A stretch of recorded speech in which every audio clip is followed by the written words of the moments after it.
오직 하나님의 말씀만이 영적인 지도요, 우리의 삶의 모든 것이 되는 주님의 축복의 말씀인 것입니다.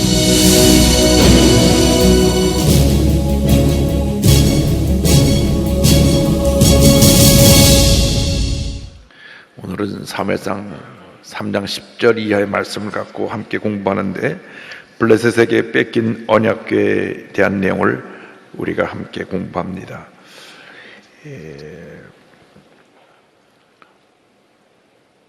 우리가 성령으로 충만하지 못하면 세상의 소리가 들려옵니다. 세상의 소리는 우리에게 염려, 근심, 걱정을 가져줍니다. 들려오는 소식들이 좋은 소식은 잘 들려오지 않고 좋지 않은 소식은 너무나 빨리 우리에게 전달이 되고, 더욱이 좋지 않은 소식은 자꾸 부풀려가지고 우리를 근심케 하고 걱정하게 만듭니다. 그 얘기만 들어보면 당장 그냥 나라가 망하는 것 같고, 그냥 가정이 무너지는 것 같고, 큰일을 난 것 같지만 실제로 그런 일은 없습니다. 왜? 하나님께서 우리를 지켜주시고 함께 하시고 보호하시기 때문에. 그래서 우리는 누구의 음성을 들어야 되느냐? 하나님의 음성을 들어야 됩니다. 그래서 사무엘에게 말씀하신 하나님에 대한 내용이 3장 10절 이하에 나옵니다. 10절 11절을 다 같이 보겠습니다. 야훼께서 임하여 서서 전과 같이 사무엘아 사무엘아 부르시는지라. 사무엘이 이르되 말씀하옵소서, 주의 종이 듣겠나이다 하니, 야훼께서 사무엘에게 이르시되 보라, 내가 이스라엘 중에 한 일을 행하리니 그것을 듣는 자마다 두기가 울리리라. 어린 사무엘은 처음에 사무엘을 부르시는 하나님의 음성을 잘 모르고 엘리 제사장이 부른 줄 알고 두 번이나 달려가서 저를 부르셨습니까? 아니다. 세 번째 가니까 이제 하나님이 부르시는가 보다. 하나님이 부르시면 주의 종이 여기 있습니다, 대답을 해라. 그랬는데 하나님이 다시 사무엘을 부르셨습니다. 사무엘아 사무엘아. 그래서 사무엘이 대답합니다. 말씀하옵소서, 주의 종이 듣겠나이다. 우리가 주님의 음성을 듣는 귀가 열려 있어야 됩니다. 어떻게 주의 하나님의 말씀을 듣는 종의 자세를 가지고 살 수 있느냐? 늘 말씀에 대해서 사모하는 마음을 가지고 열린 마음으로 성령에 충만하면 하나님의 음성을 듣게 되는 것입니다. 똑같은 말씀을 읽어도 내게 성령이 충만하지 못하고 영의 귀가 열려 있지 않으면 이 말씀이 나와 아무런 상관이 없는 그냥 기록된 말씀으로 끝납니다. 기록된 말씀. 그래서 그걸 기록된 말씀을 로고스라고 합니다. 한번 따라해서 로고스. 이건 기록된 말씀이에요. 그런데 어느 순간 이 기록된 말씀이 내게 선포된 말씀으로 탁 부딪혀올 때 그걸 레마라고 합니다. 한번 따라해서 레마. 레마는 선포된 말씀이고 로고스는 기록된 말씀이에요. 그래서 여러분의 기록된 말씀이 어느 순간 성령이 임해서 선포된 말씀으로 역사하기를 바랍니다. 그때 우리가 주님, 제가 그 말씀을 듣고 순종하겠습니다. 할렐루야. 그런데 하나님께서 말씀하시기를, 내가 이제 너희 가운데 한 일을 행할 텐데 그 일을 모든 사람들의 귀에 들려지게 되고 크게 두 귀가 울릴 정도로 아주 큰 충격을 갖다주는 그러한 일들이 일어날 것이다. 12절 13절입니다. 내가 엘리의 집에 대하여 말한 것을 처음부터 끝까지 그날에 그에게 다 이루리라. 내가 그의 집을 영원토록 심판하겠다고 그에게 말한 것은 그가 아는 죄악 때문이니, 이는 그가 자기의 아들들이 저주를 자청하되 금하지 아니하였음이니라. 내가 엘리의 집을 심판하게 한 그 말을 다 이루겠다. 그 이유는 그 아들들이 하나님의 심판받을 일을, 저주받을 일을 자청해서 했지만은 엘리 제사장이 그것을 막지 않았다. 금하지 않았다. 죄를 짓는 것도 죄지만 죄 짓는 사람을 그냥 내버려 두는 것도 죄라, 그 말입니다. 자기 집에 아이가 나가서 구멍가게에서 사탕을 훔쳐 갖고 왔을 때 야단을 치고 이거 어떻게 가져왔냐? 주인이 안 볼 때 갖고 왔습니다. 그 아이를 데려가서 주인에게 사과시키고 사탕값을 물어줘야 되는데 안 들켰어. 잘했다, 잘했어. 그러면 이 아이는 안 들키면 훔쳐도 괜찮은 거구나. 그래서 또 훔치고 또 훔치고 또 훔쳐 나중에는 전문적인 도둑놈이 돼서 감옥을 들락날락 하게 되는 거예요. 그래서 우리나라 옛말 속단에 바늘도둑이 소도둑 된다.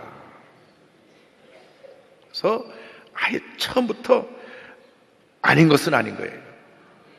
아닌 것은 아니에요. 늘 거짓말을 밥 먹듯 하는 사람을 경고해야 됩니다. 그렇게 하면 안 됩니다. 자꾸 거짓말하면 하나님 기뻐하지 않으십니다. 내 가족 중에, 내 이웃 구역 식구 중에 잘못하는 사람들 그냥 방해만 하면 안 돼요. 그것이 사랑이 아닙니다. 진정한 사랑은 잘못된 것을 바로 잡는 것이 진정한 사랑입니다. 하나님의 사랑성에는 공의가 같이 합니다. 공의는 뭐냐?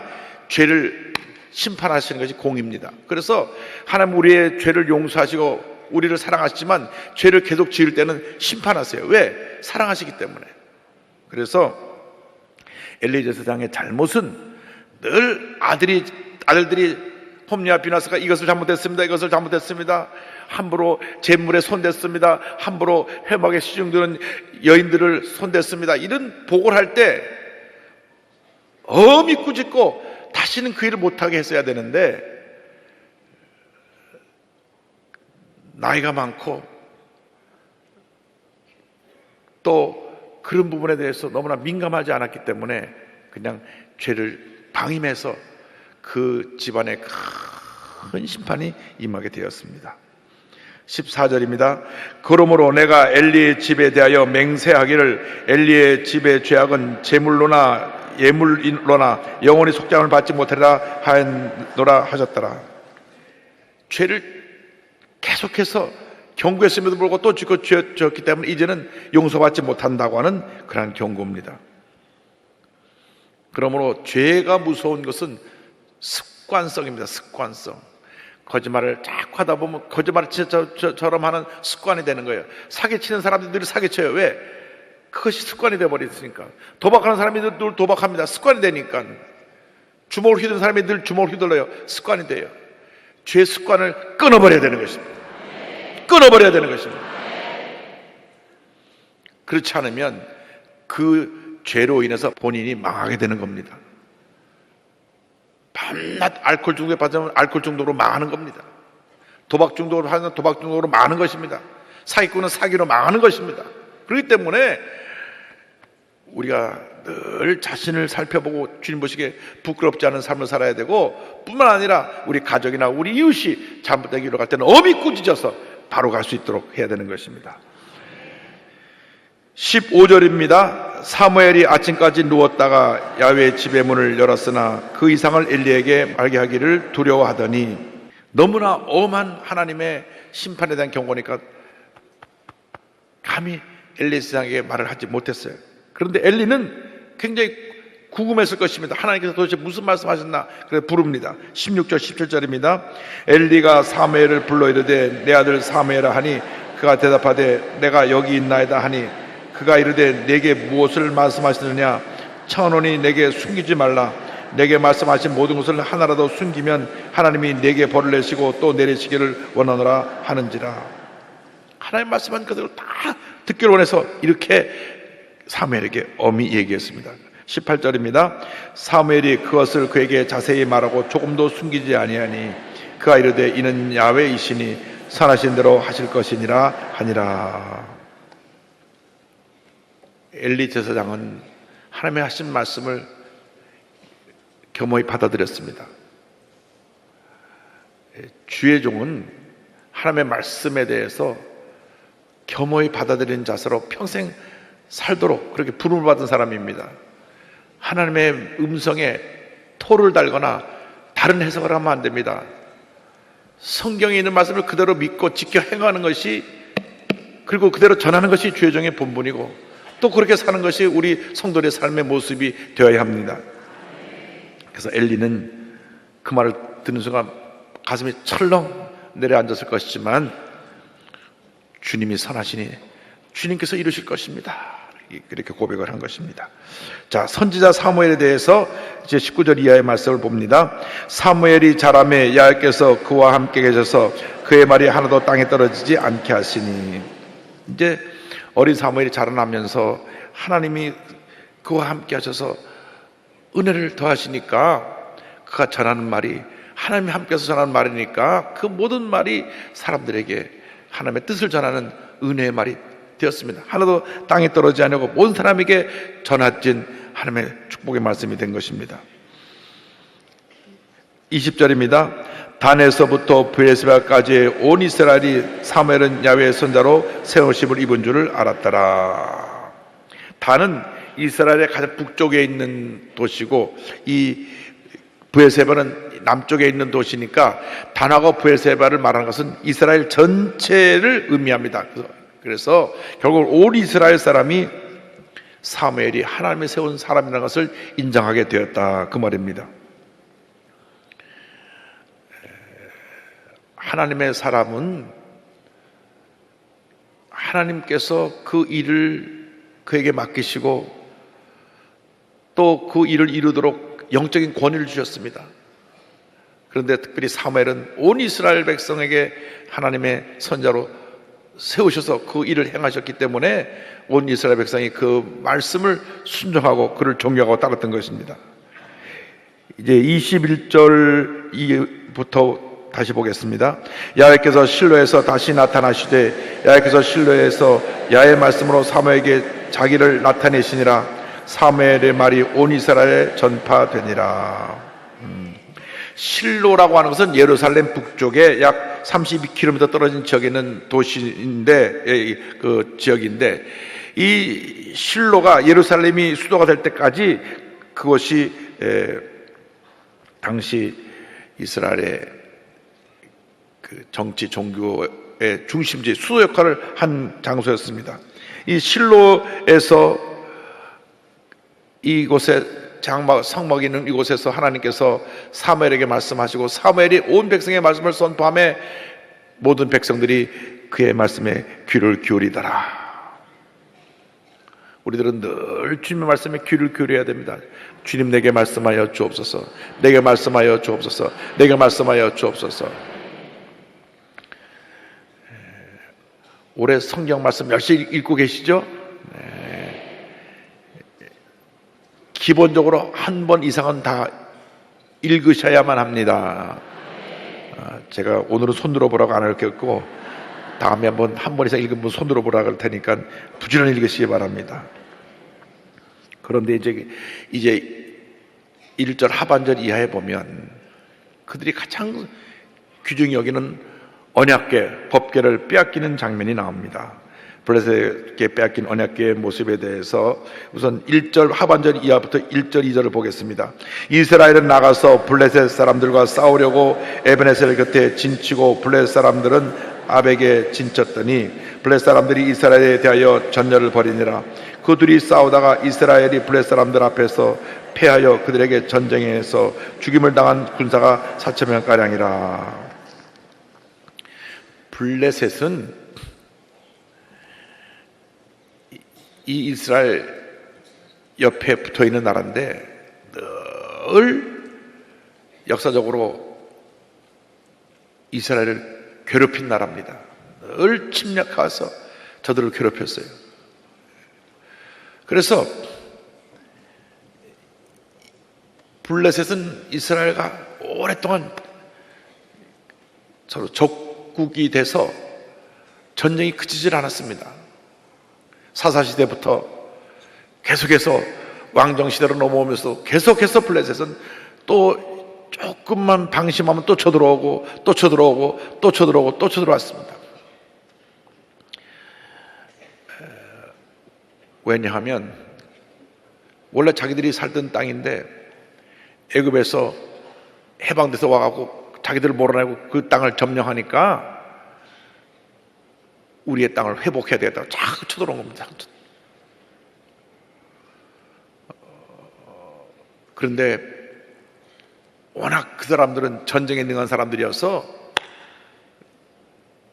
그 이스라엘은 제대로 군사훈련도 받지 않고 나가서 참패를 당한 것입니다.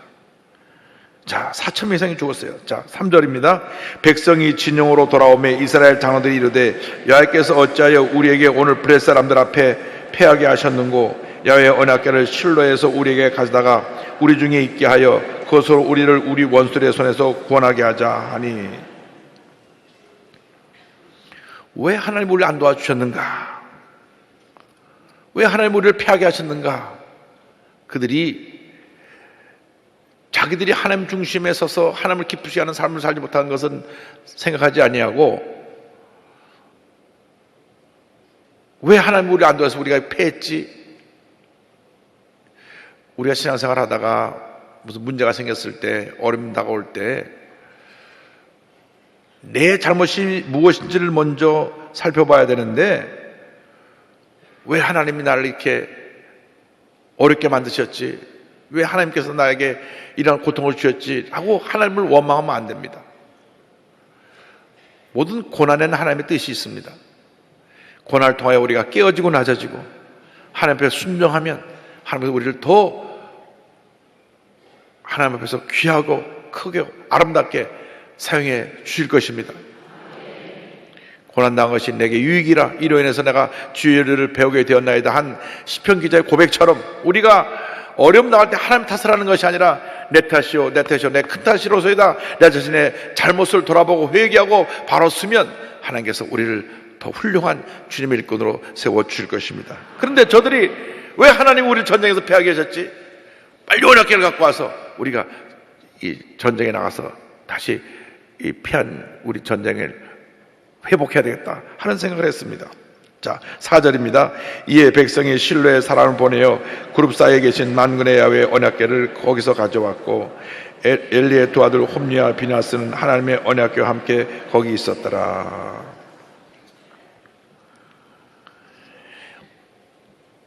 홈리와 비느하스는 모든 문제를 일으킨 장본인들입니다. 제사장의 아들이니까 저도 제사장들인데, 그들이 그렇게 잿덩어리의 모습으로 언약궤 곁에 있었으니 하나님이 역사하실 수가 없습니다. 이제 언약궤를 갖고 오니까 자들은 언약궤를 갖고 오면 이길 줄 알았어요. 여러분, 나의 유익을 위해서 하나님을 함부로 이용하면 안 됩니다.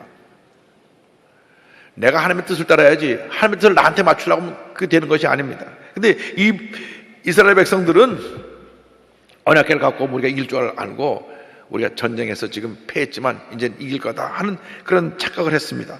5절 6절입니다. 야훼의 언약궤가 진영에 돌아올 때에 온 이스라엘의 큰 소리로 외침에 땅이 울린지라. 블레셋 사람이 그 외치는 소리를 듣고 이르되 히브리 진영에서 큰 소리로 외침은 어찌 됨이냐 하다가 야훼궤가 진영에 들어온 줄을 깨달은지라. 이 언약궤 법궤가 들어오니까 와, 이제 우리 이길 수 있게 됐다. 언약궤가 들어왔으니 이제는 블레셋을 우리가 이길 수 있을 것이다. 저들이 크게 소리를 지르고 환호했습니다. 갑자기 블레셋 군사가 와 소리가 나서 보니까 도대체 무슨 일인가 하고 알아봤더니 언약궤가 온 것을 알게 됐어요. 블레셋 사람들이 이미 소문을 들어서 하나님께서 어떻게 큰 역사를 이루셨던 것을 알고 있었기 때문에 그 소식을 들은 순간 처음에는 두려움이 다가왔습니다. 7절 8절입니다. 블레셋 사람이 두려워하여 이르되 신이 진영에 이르렀도다 하고 또 이르되 우리에게 화로다. 전날에는 이런 일이 없었도다. 우리에게 화로다. 누가 우리를 이 능한 신들의 손에서 건지리요. 그들은 광야에서 여러 가지 재앙으로 애굽인을 친 신들이니라. 이스라엘 하나님이 애굽의 신을 친 사실을 그들이 알고 있었기 때문에 잠시 두려움에 빠졌습니다. 그런데 그들의 리더가 우리가 두려워할 거 없다. 나와 싸우자. 9절 다 같이 보겠습니다. 너희 블레셋 사람들아 강하게 되며 대장부가 되라. 너희가 히브리 사람의 종이 되기를 그들이 너희의 종 되었던 것 같이 되지 말고 대장부 같이 되어 싸우라 하고, 이 용감한 지도자가 나타나서 두려워 떠는 블레셋 군사들을 다 담대해라, 용기를 내라, 나가 싸움으로 이길 수 있다. 그래서 저들이 나가 싸움에 하나님이 그들과 함께 하지 않으시니까 이스라엘이 참패를 당합니다. 10절 11절입니다. 블레셋 사람들이 쳤더니 이스라엘이 패하여 각기 장막으로 도망하였고 살육이 심히 커서 이스라엘 보병에 엎드러진 자가 3만 명이었으며 하나님에게는 빼앗겼고 엘리의 두 아들 홈리와 비나스는 죽임을 당하였더라.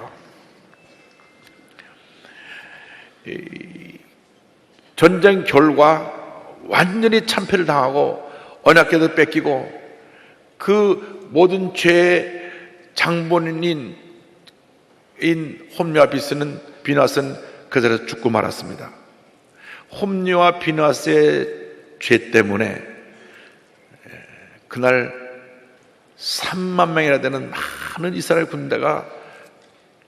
군사들이 죽임을 당한 것입니다.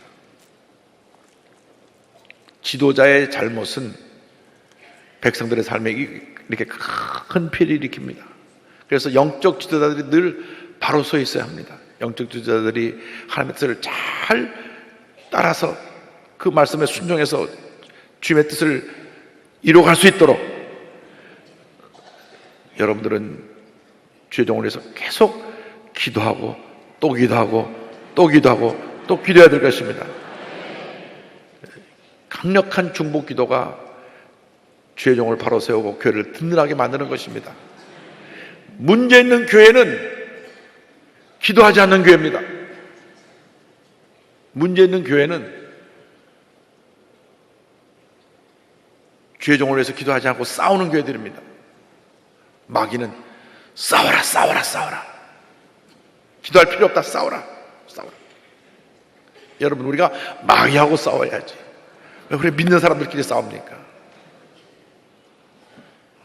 제가 아시아교회 지도자들 모임에 갔더니 그 말씀 하시더라고요. 이상의 문제 있는 교회는 하나도 없습니다. 교회 내에 문제 있는 사람들이 있습니다. 무슨 말인지 아시겠죠? 이 교회는 예수님 피로 값주고 사신 교회이기 때문에 교회는 문제가 없습니다. 그러나 교회 안에 들어와 있는 작은 교회는 우리 사람들이 문제가 있는 것입니다. 왜 문제 있느냐? 기도하지 않으니까, 성령 충만하지 않으니까, 말씀대로 살지 않으니까, 서로 비판하고 욕하고 싸우니까 하나님의 몸된 교회가 상처받고 흔들리고 세상에 조롱거리를 당하고 많은 문제와 어려움을 겪게 되는 것입니다. 그래서 우리가 오늘 이 하나님의 경고의 말씀을 마음판에 새기고 우리가 먼저 하나님 앞에 바로 서도록 회개하고 기도하기를, 쉬는 죄를 범하지 않도록 주님 우리 모두를 기도의 사람으로 만들어 주시옵소서. 모일 때마다 기도하고 흩어져서 주의 복음을 전하고 주의 사랑을 전하는 우리 모두가 되게 하여 주시옵소서. 교회의 본질은 모여서 기도하고 흩어져서 복음을 전하는 것입니다. 교회에서 복음을 전하는 걸 빼놓으면 그 교회의 본질은 사라져버리는 것입니다. 교회에서 기도하는 것을 빼놓고는 교회의 생명을 잃어버리는 것입니다. 그래서 성경을 보면 그 많고 많은 이야기 가운데 교회에 대해서 뭐라고 말했느냐? 따라서 내 집은 만민이 기도하는 집이라. 할렐루야. 물론 교회가 선교 공동체요, 말씀을 가르치는 공동체요, 또 사랑을 행하는 봉사 공동체요, 많은 일을 하지만 예배도 드리고 선교도 하고 봉사도 하지만 이 모든 것을 가능하게 하는 힘이 바로 기도입니다. 그래서 내 집은 만민이 기도하는 집이라. 그래서 우리들이 기도가 회복되어야 합니다. 모일 때 기도하고 흩어져서 전도하고, 모일 때 기도하고 흩어져서 전도하고 하는 가장 우리 신앙의 핵심되는 이 부분을 놓치면 안 됩니다. 언제 우리가 모여서 싸울 시간이 있고 옳다 나옳다 따질 시간이 어디 있어요? 절대 교회에서 따지고 싸워서 문제가 해결되는 법은 없습니다. 그럴 때일수록 문제를 끌어안고 기도해야 돼요. 금식하며 기도해야 됩니다. 구역에 분쟁이 났을 때, 교구에 분쟁이 났을 때 끌어안고 기도해야 돼요. 다툼이 생겼을 때 기도해야 돼요. 싸움을 떼어 말리고 기도해야 돼요. 편을 갈라갖고 내 편 싸우면 안 됩니다. 그는 그 교회가 무너지는 지름길인 것입니다. 어떤 경우에도 교회는 기도하고 성령 충만해서 말씀에 순종하는 교회가 되어야지, 패를 나눠서 편을 갈라고 싸우고 남의 흠집을 찾아내고 끌어내리고 이러한 악한 소마귀의 계략에 넘어가지 않게 되기를 바랍니다.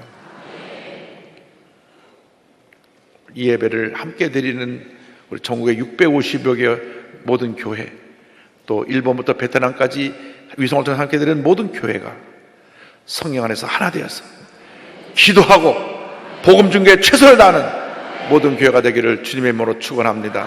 기도하겠습니다. 사랑과 은혜와 자비가 무한하신 하나님 아버지, 예수 그리스도를 우리의 구세주로 모시고 우리가 이 귀한 교회에 와서 예배를 드리는데 주님, 오늘 우리들의 본분을 깨닫게 하신 것을 감사합니다.